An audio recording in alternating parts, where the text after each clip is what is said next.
Welcome back, you guys. Welcome to the Row With Inside show. So I initially had a completely different video plan for today, but since the NRMP released their new matching process different from the old one, I thought I could talk about it in my channel here for this week. I dedicated a good amount of time researching into this topic, and it would mean a lot to me if you hit the like button. And as a sign of thank you for smashing the like button, here's a picture of a baby giraffe. Before we talk about how this new system will work, I think it's really important we talk about how the current system works. I actually talk about the matching process in my anesthesia video, which I'll put a link up to in the top right hand corner, so feel free to check that out. But in quick summary, this is how it works. So let's say you're a fourth year med student. You pick your specialty you want, and you pick out certain programs in certain locations where you want to match to.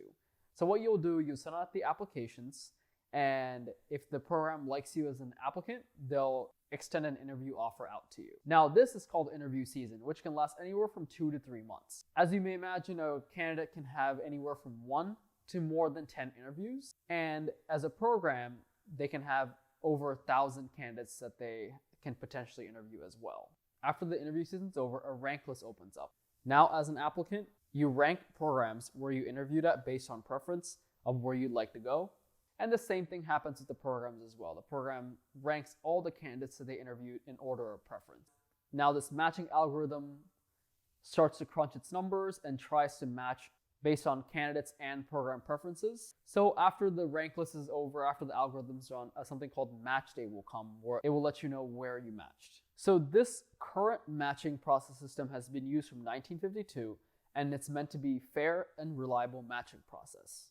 It's meant to eliminate unwanted, inappropriate persuasion from programs to candidates. While this method has some advantages to it, it has disadvantages to it as well.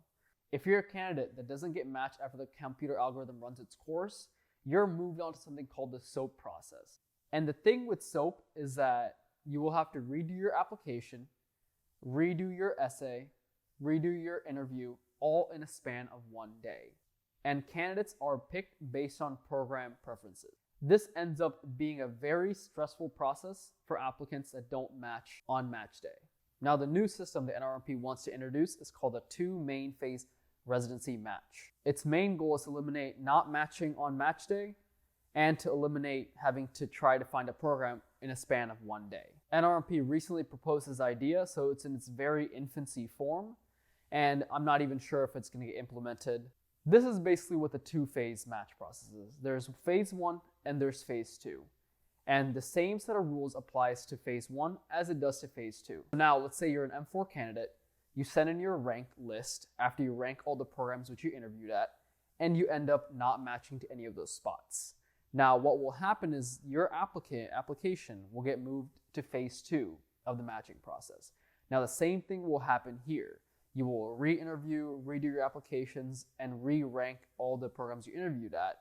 But the thing here is that instead of doing it all in 1 day, this phase 2 allows you to do it within a span of 2 to 3 weeks. And the programs you interview at phase 2 might be very different from the programs you interview at phase 1, because the phase 2 programs are also programs which have their seats unfulfilled by a fourth year med student. So instead of having 1 match day, you'll have 2 different match days.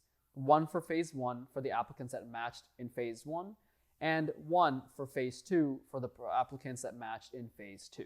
This phase 2 addition is meant to eliminate the stress of having to SOAP within 1 day. And I personally think this is a good thing. I think that if you don't match in the phase 1 of the match process, it will allow for programs and for applicants and give them time to research and get to know about their applicants, get to know about their programs a lot more, instead of basically having a gun to your head and telling you to decide within a span of 1 day where you'd like to do your rest of your training for.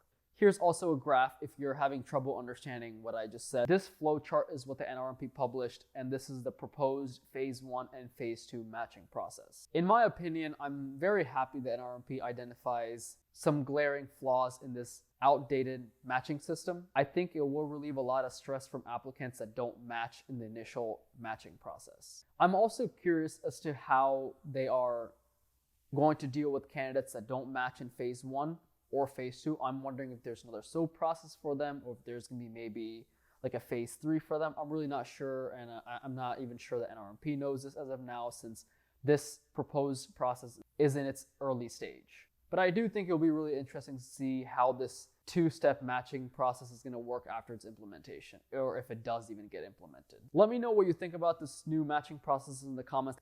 And if you haven't subscribed to the channel, feel free to subscribe to the channel as well. And like always, thank you so much for watching the Royalton Inside Show. Hope you guys liked today's video, and we'll see you here next week. Thank you.